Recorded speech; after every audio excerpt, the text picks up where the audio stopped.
Free, free! Free, free! From the river to the sea, Palestine will be free! Free, free!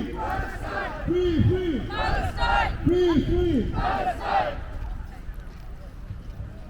Like the brother mentioned earlier, you do not need to be Muslim to stand up for Palestine. You do not need to be Muslim to stand up for anyone who is going against humanitarian.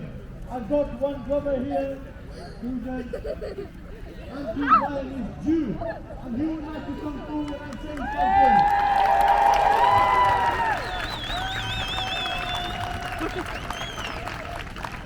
Thank you very much. Just a few thoughts which I scribbled down earlier. Sometimes I think it is small pictures or cartoons which can most effectively cut through the fog of misrepresentation and distortion. There is a cartoon doing the rounds at the moment. Its setting is another previous period of colonisation.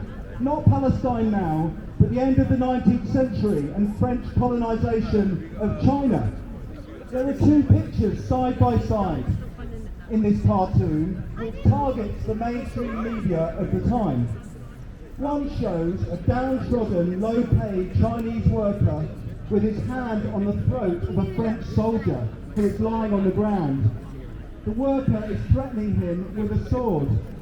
Under this is the word barbarism.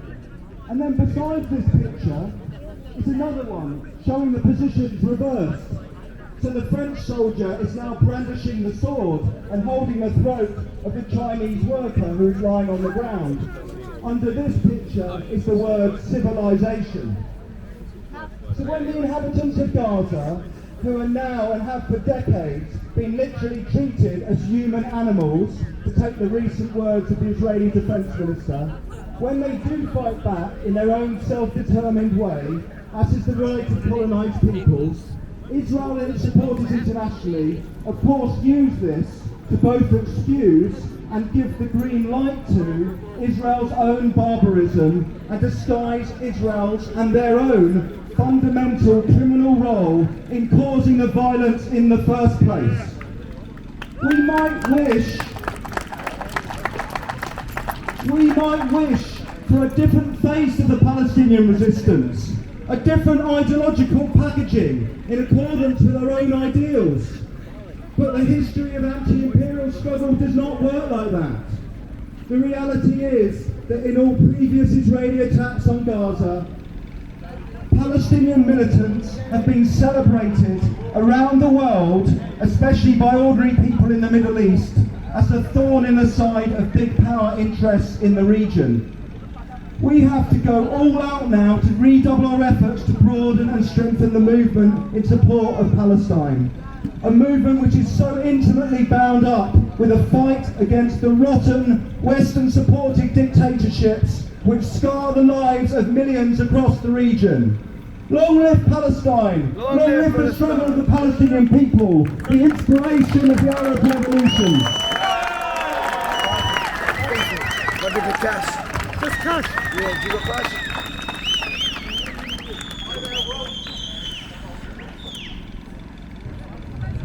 Hello, welcome. Salam alaikum.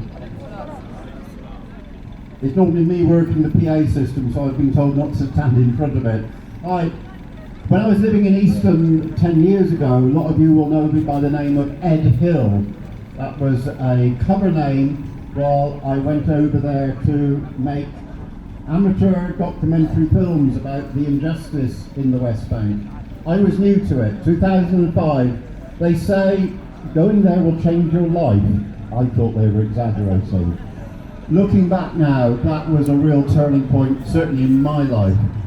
But when you arrived there, none of us were journalists, none of us were researchers, none of us were, that savvy on everything. And as soon as you arrive, you see the army of occupation. It's a shock. We're not used to that in this country yet. Checkpoints. Most of the checkpoints are internal to the West Bank, not as the BBC portrays them as some sort of international border where people queue up with their passports to go from one place to another. These are people going to work, to education, to hospital, and going about their normal lives. 600 checkpoints internal to the West Bank. That is how you suppress a population. The wall, which is 25-foot high solid concrete, weaving through urban areas, dividing communities from other communities. And in the rural areas, a high technology sensor fence of barbed wire with a patrol road where the soldiers will shoot you. And the route of the wall is illegal under international law because it plunges well within the West Bank to capture water resources and unite the settlements back into Israel. The settlements which are also illegal under international law because you're not allowed to do that when you occupy a country. You see the settlements snaking along the tops of the hills.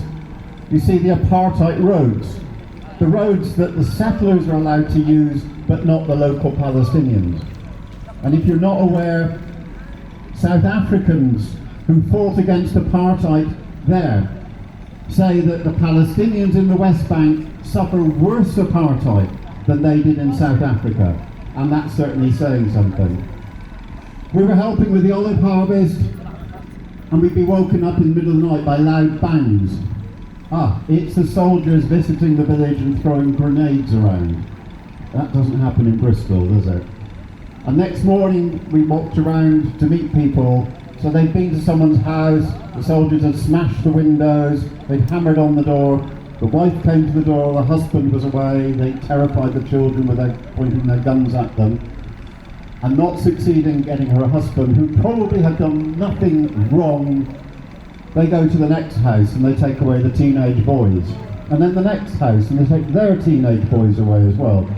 And we were a bit shocked by this, and we thought, this happens all the time.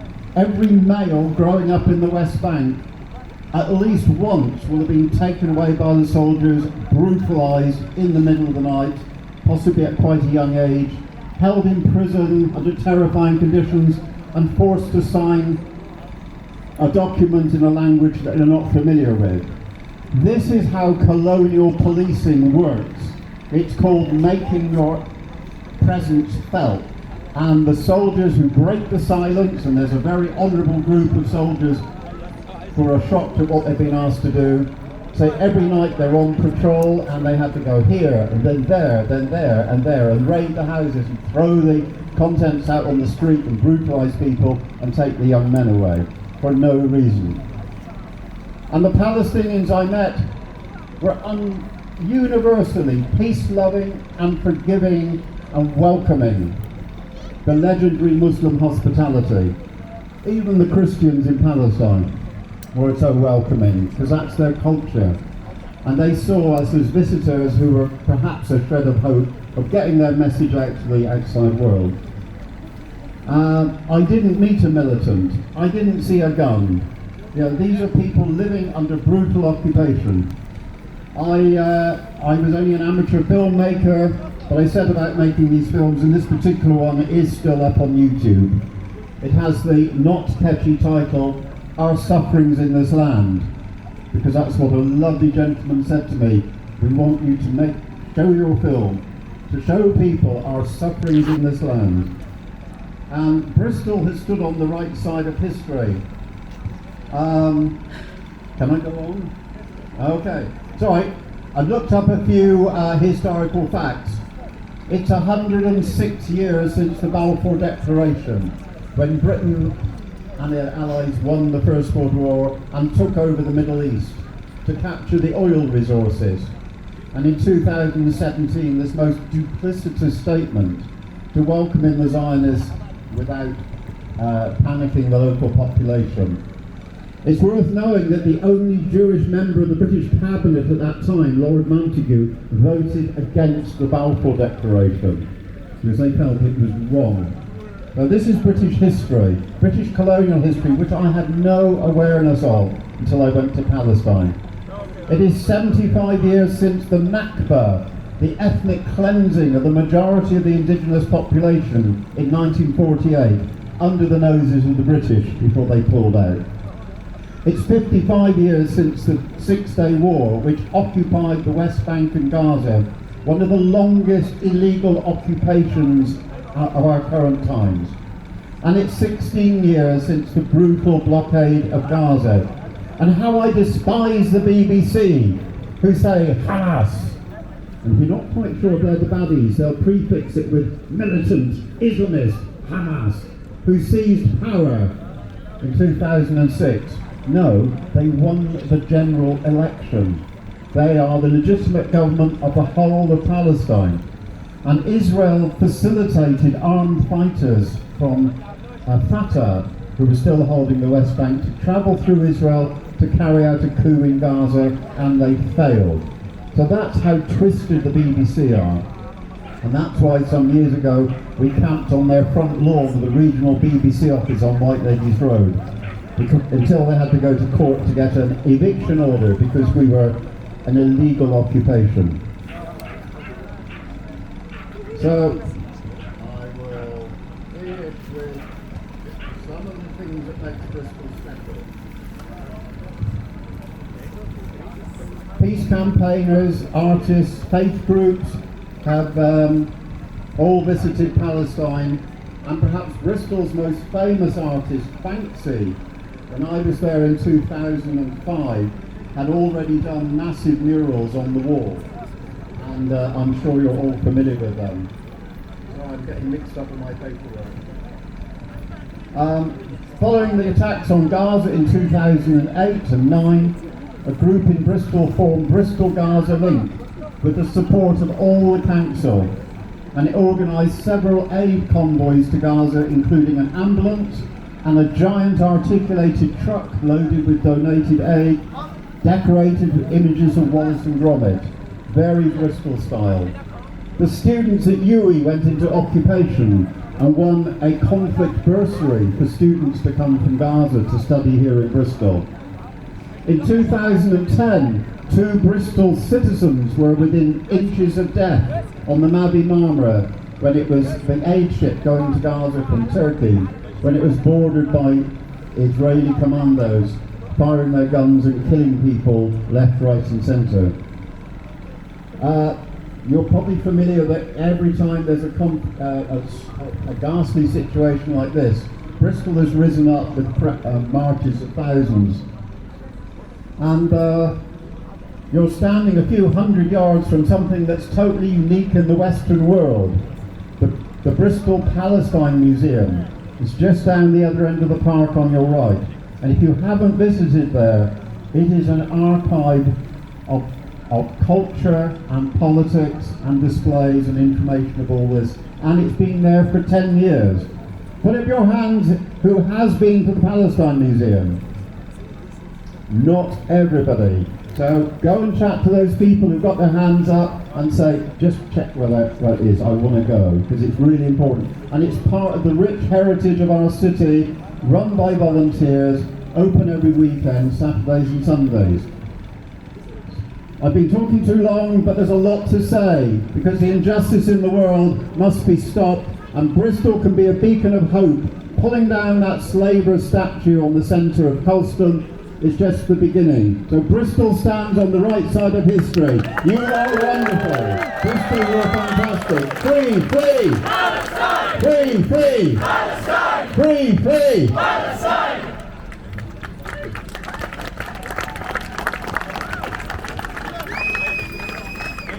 Everybody, as loud as you can. Free, free! Palestine! Free, free! Palestine! Free, free! Palestine! Free, free! Palestine! Alhamdulillah. I've got one sister here who'd like to say a few words as well. Sister Rana, thank you.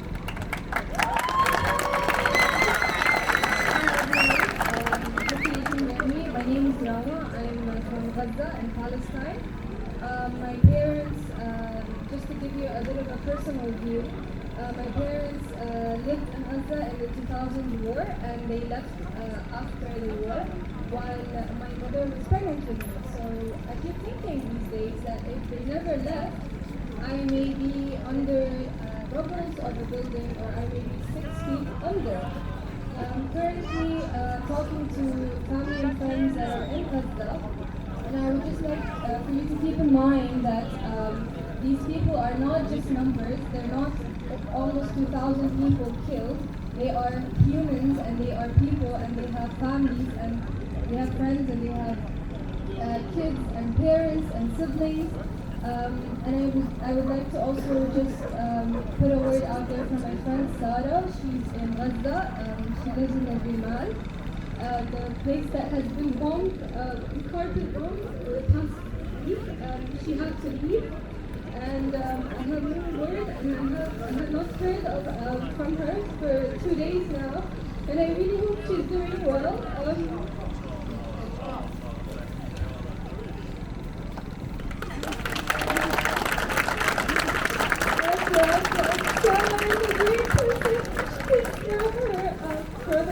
She's the oldest sister, and she raised them for years now, and she keeps telling me that every time I talk to her, she says, "Oh, I'm still alive, and people are waiting to fucking die." And you just have to make sure you can't see anything other than, "Hey, are you alive?" And they say, "Yeah, I'm still alive." And that's if they get internet, and if they get water, and if they get food. If they're not bombed, they're starved to death. They're starved to death, and they keep getting bombed unexpectedly. They have no.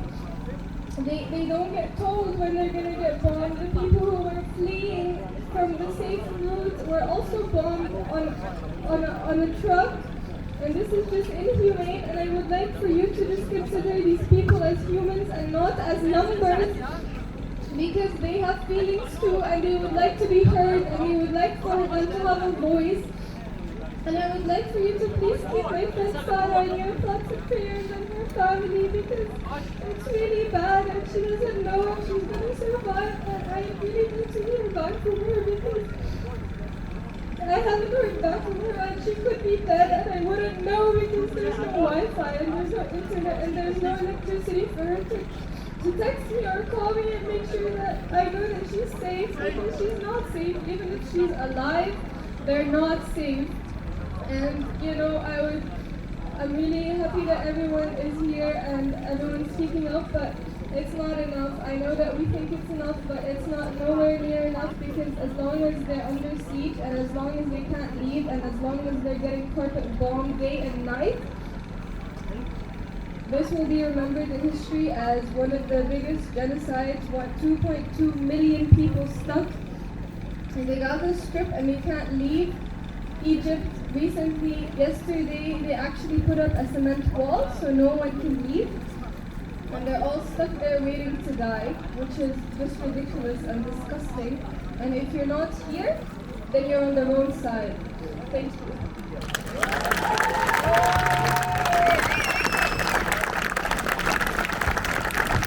Guys, as loud as you can.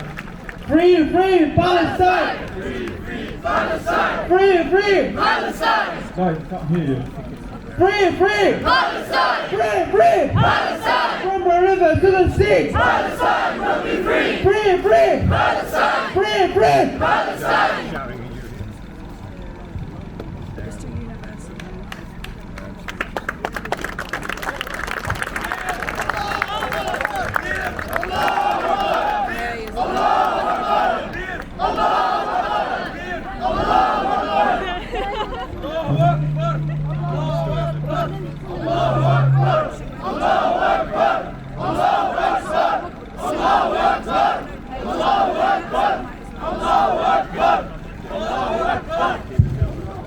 Alhamdulillah, I've got a member of International World, the chairman of International Human Rights here, who would like to say a few words. I can't hear anything. Why are we here today? Answer me please. Why are we here today? Can't hear. Can't hear. Deaf. I need more loud, please. Okay, that's good. Trust me, Bristol have a 500,000 population. We have a 500,000 people in Bristol. But trust me, you are the people who are chosen by the God. Because you are the people who have a special feeling, who have a special heart for the people in Palestine, You come here to show your solidarity to the Palestinian people.